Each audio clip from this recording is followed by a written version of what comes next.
Hello friends, the Indian express daily news analyse में आप लोगों का स्वागत है। तो आज हम the Indian express the ideas page से दो बहुत ही इंटरेस्टिंग और इंपॉर्टेंट आर्टिकल एनालाइज करेंगे। सबसे पहले जो आर्टिकल एनालाइज करेंगे इसका शीर्षक है आत्मनिर्भर इन एग्रीकल्चर, और ये आर्टिकल लिखे हैं अशोक गुलाटी जी ने।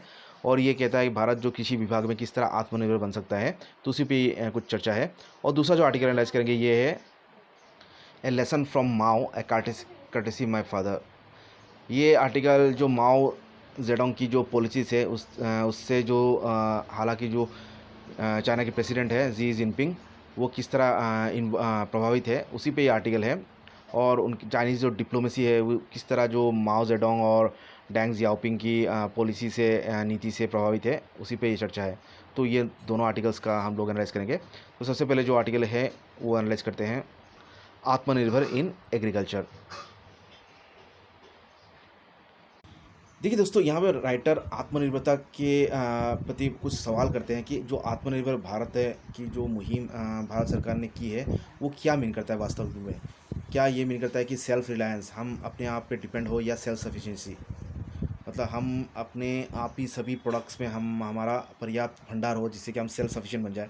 लेकिन जो क्या यहाँ पे ये बात हो सकती है कि भारत क्या कुछ जो कुछ इंपॉर्टेंट इंग्रेडिएंट्स जैसे क्रूड ऑयल जो इंडिया इंपोर्ट करती है, कि उसमें आत्मनिर्भर बन सकता है, जो कि आपका 80 to 85% आपका इंपोर्ट्स पे डिपेंडेंट है। तो इस तरह कुछ सवाल करते हैं। और यहाँ पे अभी अगर कृषि सेक्टर में, एग्रीकल्चर सेक्टर में अगर हम आत्मनिर्भरता की बात करें, तो ये कहलाया है कि जो देश के 1.37 बिलियन जो जनता है, उनको मतलब जो फूड है वो हमारे देश में ही उगाना होगा उनके लिए, मतलब कोई बिना इंपोर्ट किया गया हम मतलब अपने देश की जनता को हम खिलाने का हमारे पास कैपेसिटी होना चाहिए। ये होगा हमारा आत्मनिर्भर इन एग्रीकल्चर। और यहाँ पर राइटर अशोक गुलाटी जी कहते हैं कि हम मतलब जो 1960 के दशकों में जो शिप टू माउथ जो एग्जिस्टेंस थी, जो हमें जो खाद्य सामग्री को इंपोर्ट करना पड़ता था, या फूड एड पे डिपेंडेंट थे हम, जिससे कि हमारे देश की जो भूख की समस्या है वो पूर्ति हो। लेकिन उस सिचुएशन से अभी जो हालांकि जो सिचुएशन है वो काफ़ी डिफरेंट है, क्योंकि अभी जो हमारा जो डिफरेंस है वो है हमारे देश के पास sufficient availability of foreign exchange reserve है, जो फॉरेक्स रिजर्व है वो काफ़ी ज़्यादा है। तो जो आपका जो 1960 के दशकों में आपका जो भारत के जो सभी जो फॉरेन एक्सचेंज करेंसी रिजर्व थी वो मतलब आपका फीट मतलब खाद्य इंपोर्ट करने लग गया था। करीब आपका यहाँ पर $400 मिलियन लग गया था आपका सिर्फ वीट इंपोर्ट्स में। तो जो फॉरेन एक्सचेंज रिजर्व थे वो सभी ख़त्म हो गया था हमारा फूड इंपोर्ट में। लेकिन आज का ये सिचुएशन है कि अगर यद्यपि हमें अगर फूड इंपोर्ट करना भी पड़े, तो इंडिया के पास अभी देखिए फॉरेन एक्सचेंज रिजर्व है आपका मोर देन 500 बिलियन है। तो उस समय था सिर्फ $400 मिलियन, अभी है $500 बिलियन है। और अगर देश को अगर 20 मेट्रिक टन ऑफ आपका अगर वीट अगर इंपोर्ट भी करना पड़ेगा, उसका कॉस्ट अगर $250 पर टन हुआ, तभी भी देश को सिर्फ $5 बिलियन आपका वो खर्चा करना पड़ेगा फूड इंपोर्ट में, जो कि 1% ऑफ फॉरेक्स रिजर्व होगा। तो ये हम अभी इजीली हम फॉरेन एक्सचेंज जो हमारा जो फूड इंपोर्ट है उसको हम इजीली मतलब टैकल कर सकते हैं, उसको इजीली हम ले सकते हैं। तो मतलब उसका कोई समस्या नहीं होगा हमारा।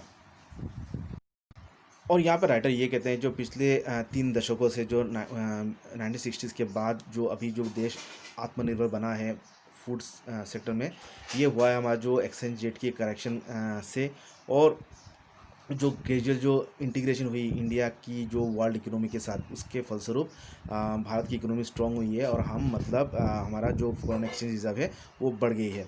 तो अभी जो हमारा जो फॉरेन एक्सचेंज रिजर्व है वो तो $1.1 बिलियन जून एंड तक था। आपका जून एंड आपका 1999 से अभी $500 बिलियन हो गया है। मतलब इतना सारा हमारा मतलब देखिए 1991 से अभी हमारा कितना गुना बढ़ गया है हमारा फॉरेन एक्सचेंज रिजर्व। और अभी हम अगर हम एग्रीकल्चर सेक्टर की बात करें, तो यहाँ पे सवाल होता है कि इंडिया नेट एक्सपोर्टर है या नेट इंपोर्टर है एग्रीकल्चर प्रोडक्ट्स की। तो जो ग्राफ है आपका पिछले अगर एक्सपोर्ट इंपोर्ट के हम ग्राफ देखें पिछले 10 सालों में 2010-11 से 2019-20 की, यहाँ पे ये क्लियरली कहती है कि इंडिया आपका नेट एक्सपोर्टर है एग्री प्रोड्यूस की। तो थोड़ा ग्राफ हम देख लेते हैं। यहाँ पे हम ग्राफ देखते हैं, अगर ये है हमारा एक्सपोर्ट का और लाल वाला है हमारा इंपोर्ट का। तो 2001 से अगर 2000 आपका 19-20 तक देखें तो हमारा जो इंपोर्ट का ग्राफ है करीब स्टेबल ही रहा है, लेकिन जो एक्सपोर्ट का है वो काफ़ी आपका राइज हुआ है। तो इससे हम 2001 में ये था, और 2019-20 की साल आते आते हमारा जो एग्री एक्सपोर्ट है वो काफ़ी बड़ा है, तो हमारे इंपोर्ट से अभी एक्सपोर्ट ज़्यादा है, ये कहना है राइटर का।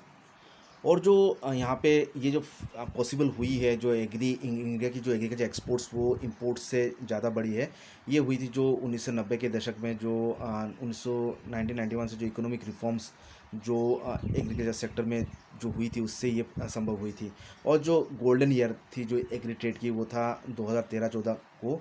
उस साल में हमारा जो एग्री एक्सपोर्ट था वो $43.6 बिलियन हो गई थी, और इंपोर्ट थी सिर्फ आपका $18.9 बिलियन। तो यहाँ पे जो नेट ट्रेड सरप्लस मतलब जो हमारा जो एक्सपोर्ट जो बेनिफिट थी वो था $24.7 बिलियन। तो इतना ट्रेड सरप्लस था। लेकिन जो हालांकि प्रेजेंट गवर्नमेंट या मोदी सरकार आई है 2014 से, वहाँ से हमारा जो एग्री एक्सपोर्ट थी वो काफ़ी हद तक घटी है।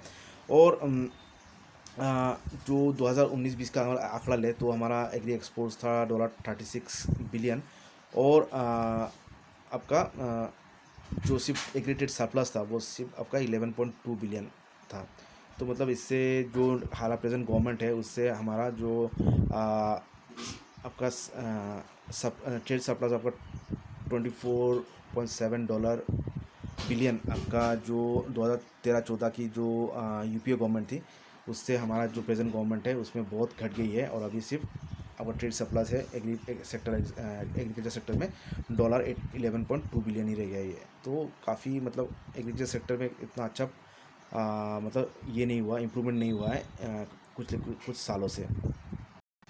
और यहाँ पर राइटर अशोक गुलाटी जी कहते हैं अगर हमें अपना एग्रीकल्चर एक्सपोर्ट्स बढ़ाना है और इंपोर्ट्स घटाना है जिससे कि हमारा जो ट्रेड सरप्लस है वो बढ़े और भी बढ़े, तो यहाँ पे हमें प्रिंसिपल ऑफ कंपैरेटिव एडवांटेज को याद रखना होगा। ये मीन करता है जहाँ पे हाँ कौन सा सेक्टर में एग्री सेक्टर हमारे पास कम्पिटिटिव एज है, मतलब हम ज़्यादा प्रोड्यूस करते हैं। अभी देखिए जो करंट एग्री एक्सपोर्ट बास्केट है 2019 आपका 20 का, वो एक मतलब सेंस देती है कि हमारा कंपैरेटिव एडवांटेज कौन सा प्रोडक्ट्स में है। तो मेरीन प्रोडक्ट्स जो है जो कि सागर की जो मछली है जो सागर से जो प्रोडक्ट्स मिलती है वो उसमें हमारा हुआ था $6.7 बिलियन एक्सपोर्ट्स, ये टॉप करती है हमारा जो मेरीन एक्सपोर्ट्स है। उसके बाद राइस, तो राइस की एक्सपोर्ट है हमारा $6.4 बिलियन है। और यहाँ पे बासमती आपका $4.6 बिलियन है, और कॉमन राइस जो साधारण चावल है वो 2 बिलियन है, जो ज़्यादा इंडिया की जो बासमती चावल ही एक्सपोर्ट होती है। तो इसके बाद स्पाइसेस अचार वगैरह वो उसका है $3.6 बिलियन। फिर बाफेलो मीट वो है $3.2 बिलियन है। फिर चीनी का $2 बिलियन है। चाय और कॉफ़ी का $1.5 बिलियन है। और फ्रेश फ्रूट्स एंड वेजिटेबल्स का आपका $1.4 बिलियन है, और कॉटन का $1 बिलियन। तो ये सेक्टर में ये सब जो भी सेक्टर्स है यहाँ पे हमारा कंपैरेटिव एडवांटेज है, और ये सब अगर हम एक्सपोर्ट करते हैं तो हमारा ट्रेड सरप्लस होगा। लेकिन ये जो प्रोडक्ट्स है जिन्हों में हमारा जो कंपैरेटिव एडवांटेज है या ट्रेड सरप्लस है, वहाँ इसमें से जो राइस और चीनी और चावल है वहाँ उसमें कुछ डिसएडवांटेज है, क्योंकि ये जो खेती है फसल है इसमें आपका सब्सिडी देना पड़ता है सरकार को, आपका फ्री पावर और जो फर्टिलाइज़र वगैरह या यूरिया वगैरह ये सब देने से सरकार को एडिशनल खपत आती है। और इसके साथ साथ जो पानी की खपत होती है, मतलब ये राइस और जो शुगर है ये बहुत ही मतलब वाटर इंटेंसिव क्रॉप्स है, मतलब बहुत मतलब आपका पानी चाहिए इसमें। यहाँ पे देखा गया अगर 1 kg अगर आपका राइस हमको अगर उगाना है उसको चाहिए आपका 3500 से 5000 लीटर ऑफ वाटर चाहिए इरिगेशन के लिए, मतलब 1 kg चावल के लिए इतना पानी चाहिए हमें। फिर 1 kg अगर हमें चीनी अगर उगाना है वो 2000 लीटर ऑफ पानी लगेगा।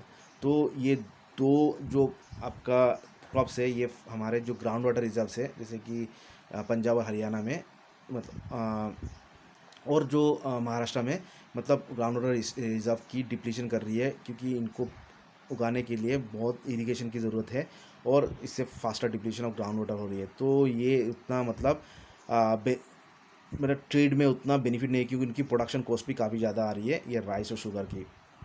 तो इसके मद्देनज़र राइटर ये कहते हैं कि जो इतना सब्सिडी और फैसिलिटी देते हैं सरकार जो राइस और शुगर, लेकिन ये मतलब इसके लिए इतना खपत होती है फर्टिलाइज़र, यूरिया, फिर आपका जो वाटर इंटेंसिव जो क्रॉप्स है, इससे बजाय अगर हम जो हाई वैल्यू जो एग्रीकल्चर प्रोड्यूस जैसे कि फ्रूट्स है, वेजिटेबल्स है, स्पाइसेस है, टी एंड कॉफ़ी को सरकार, या कॉटन भी हो सकता है, उनको सरकार क्यों इंसेंटिवाइज नहीं करती है राइस और शुगर के बजाय, क्योंकि ये सब जो क्रॉप्स है या फ्रूट्स, वेजिटेबल्स, स्पाइसेस है, इसमें ये इतना वाटर इंटेंसिव नहीं है, इतनी फर्टिलाइज़र की भी ज़रूरत नहीं होती है और यूरिया की भी ज़रूरत नहीं होती है। और 75% जो यूरिया है राइटर कहते हैं वो मतलब आपका प्लांट्स एब्जॉर्ब नहीं करती है और ये ग्राउंड वाटर मिट्टी के नीचे चला जाती है या इवापोरेट हो जाती है और जो ग्राउंड वाटर है उसको अनफिट बना देती है ड्रिंकिंग के लिए। तो मतलब अगर राइस और शुगर के बजाय अगर ये सब प्रोडक्ट्स में अगर सरकार ध्यान दे, जैसे कि आपका फ्रूट्स हो गया, वेजिटेबल, स्पाइसेस, टी, कॉफ़ी या कॉटन, तो ये हमारे ज़्यादा ट्रेड एडवांटेज करेगी, कंपेरेटिव एडवांटेज ज़्यादा होगा, इसमें हमारा ट्रेड सरप्लस ज़्यादा होगा और सरकार का एक्सपेंसेस भी कम होगा। तो दोस्तों ये था तो हमारा एक्सपोर्ट की बात। अगर इंपोर्ट की बात किया जाए तो ज़्यादा जो एग्री इंपोर्ट होती है हमारा देश जो करता है वो है एडिबल ऑयल्स, जो खाद्य ऑयल है वो करती है, वो वर्थ ऑफ 10 बिलियन, तो मोर देन आपका 15 मेट्रिक टन आपका ऑयल इंपोर्ट का एडिबल ऑयल यूज़ करती है। तो यहाँ पे हमें आत्मनिर्भरता की बात सोचनी चाहिए और इसके लिए हमें को तो इंपोर्ट ड्यूटीज़ लगा के नहीं होगा, लेकिन हमें एक कम्पिटिटिव एडवांटेज या हमारा जो डोमेस्टिक प्रोडक्टिविटी है उसकी हमें इंक्रीज़ करना होगा। सिर्फ ऑयल की रोक लगाने से या इम्पोर्ट ड्यूटी बढ़ाने से ये नहीं होगा, हमें प्रोडक्शन बढ़ाना होगा। तो हमें ख़ास तौर पे जो ऑयल सीड्स है इनके, हम जो पाम ऑयल है वो सबसे ज़्यादा एडवांटेज है, क्योंकि पाम ऑयल से हमारा ज़्यादा बेनिफिट हो सकता है। आपका जो आपका इसके लिए आपका जो पाम ऑयल की जो फ्रूट ब्रांचेस है, अब उससे हम जो पाम निकाल सकते हैं, तो इससे ज़्यादा पाम ऑयल की जो सेक्टर है वो ज़्यादा बेनिफिशियल होगा। अब देखिए, मस्टर्ड है, सनफ्लावर है, ग्राउंडनट है या कॉटन सीड है, उसका तो पोटेंशियल है इंक्रीज़ करने का टू सम एक्सटेंट। मैक्सिमम जो पोटेंशियल है वो पाम ऑयल की है, क्योंकि जो पाम ऑयल है वो आपका करीब आपका 4 टन ऑफ ऑयल दे सकती है 1 हेक्टर ज़मीन पे। तो इंडिया के पास अभी 2 मिलियन हेक्टर्स ज़मीन है डेट आर सूटेबल आपका ऑयल पाम कल्टीवेशन के लिए। तो इससे हमारा जो ऑयल यील्ड होगा वो 8 metric ton of palm oil होगा। तो पाम ऑयल सेक्टर में अगर सरकार ध्यान दे तो हम जो एग्री इम्पोर्ट्स है एडिबल ऑयल्स में, उसमें भी हम आत्मनिर्भर बन सकते हैं। तो तो अगर एग्रीकल्चर सेक्टर में अगर ऑयल इंपोर्ट्स में अगर आत्मनिर्भर बनना चाहता है सरकार, तो ऑयल पाम सेक्टर में सरकार को ध्यान देना होगा। तो ये था कुछ सुझाव जिससे कि हम जो कंपैरेटिव एडवांटेज बना सकते हैं, ट्रेड सरप्लस बना सकते हैं एग्री इंपोर्ट्स एक्सपोर्ट्स में, और हम आत्मनिर्भर भी बन सकते हैं एग्रीकल्चर प्रोडक्ट्स में। तो ये था एनालिसिस आर्टिकल आत्मनिर्भर इन एग्रीकल्चर। तो आइए नेक्स्ट आर्टिकल का एनालाइज करते हैं, जो हमारा लर्निंग लेसन फ्रॉम माओ। देखिए दोस्तों, इस आर्टिकल में राइटर विक्रम एस मेहता जी अपने पिताजी जगत एस मेहता की बात करते हैं, जो कि चाइना एक डिप्लोमेट थे और चाइना विजिट किए थे। तो उनकी कुछ एक्सपीरियंसेस यहाँ पे अभिव्यक्त करते हैं चाइना के बारे में।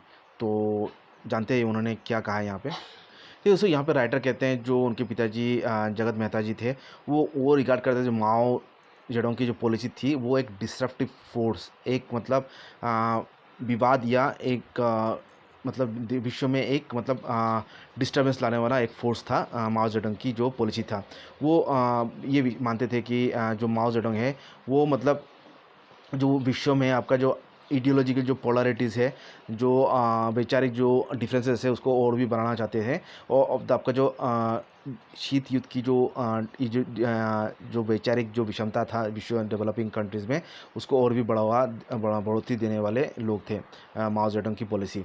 तो जो डेवलपिंग कॉन्टिनेंट्स थे आपका जो लैटिन अमेरिका की, अफ्रीका की या एशिया की, तो उनका ये मानना था कि उसको वो सराउंड करे, आपका जो डेवलप कॉन्टिनेंट्स है यूरोप और नॉर्थ अमेरिका की, उसको मतलब वो घेर ले।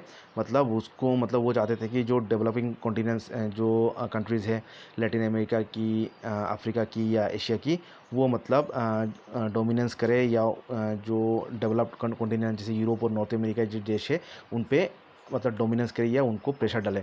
तो जो माओ जेडोंग थी वो सपोर्ट करते थे जो चे गुवेरा थे की स्ट्रेटजी थी जो लैटिन अमेरिका में जो थी, और जो एंटी कॉलोनियल जो रिवोल्यूशन थी अफ्रीका की, या नेक्सलाइट्स की जो पॉलिसी है, या जो OPEC organization of petroleum exporting countries की जो ऑयल सप्लाई के प्रति जो उनकी रवैया थी, तो वो मतलब सब आपका माओ जेडोंग की आपका माओ जेडोंग सपोर्ट करते थे, और ये सब भी मतलब इनडायरेक्टली माओ से ही प्रभावित है, ये कहना है आपका राइटर का।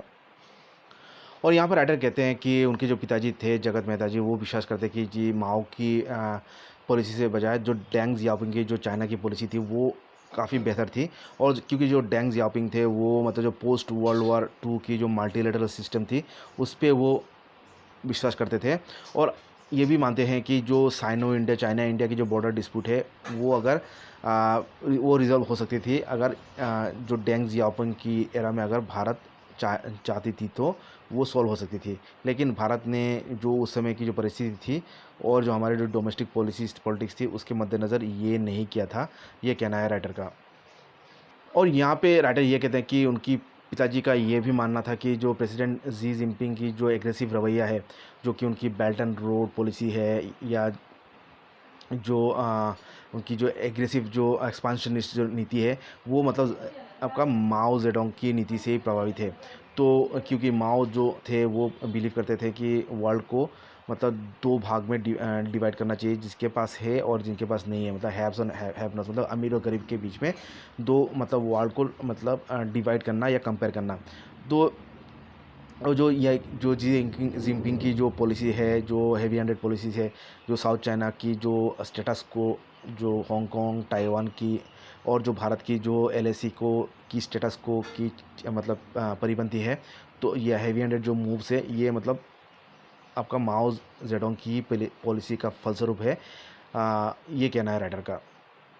और जी जिनपिंग की यही माओ की जो नीति है उसको पॉलिसी का नतीजा है कि वो एक मतलब अभी जो इंडिया की जो महामारी कोरोना वायरस महामारी की वजह से जो इंडिया की जो वीकेंड इकोनॉमिक सिचुएशन है उसी की लाभ उठा के चाइना ये जी जिनपिंग की जो पॉलिसी है ये विश्वास करती है कि कोई भी अगर झगड़ा या विवाद अगर इंडिया से होगा वो लो रिस्क होगा, और ये मतलब एक पॉलिसी होगा जिससे कि वर्ल्ड जो अटेंशन है वो उससे हट जाए और ये युद्ध में आ जाए। जो चाइना को लेकर जो विश्व में एक आक्रोश है कि उसी की वजह से जो कोरोना वायरस फैली है विश्व भर में, तो उससे वो अटेंशन हटानी चाहती है इस तरह की, मतलब भारत के साथ ये इस तरह की नीति लेके। तो अंत में ये कहते हैं कि जो हमारा जो चाइना के साथ जो रिज़ॉल्व है वो मतलब हमारा बातचीत का तो एक मतलब बातचीत का एक विश्वास वाला एक डिप्लोमेसी लेना चाहिए, उससे साथ साथ जो आयरन फिस्ट ऑफ रिज़ॉल्व मतलब एक कड़े सिद्धांत लेना होगा जिससे कि हम चाइना को इफेक्टिवली डील कर सकें। तो ये था हमारा आर्टिकल लर्निंग फ्रॉम माओ की एनालिसिस, लेसन फ्रॉम माओ। तो आशा करता हूँ आज का एनालिसिस आप लोगों को अच्छा लगा है तो लाइक कमेंट कीजिएगा और चैनल को सब्सक्राइब कीजिएगा। आज के लिए इतना ही, थैंक यू।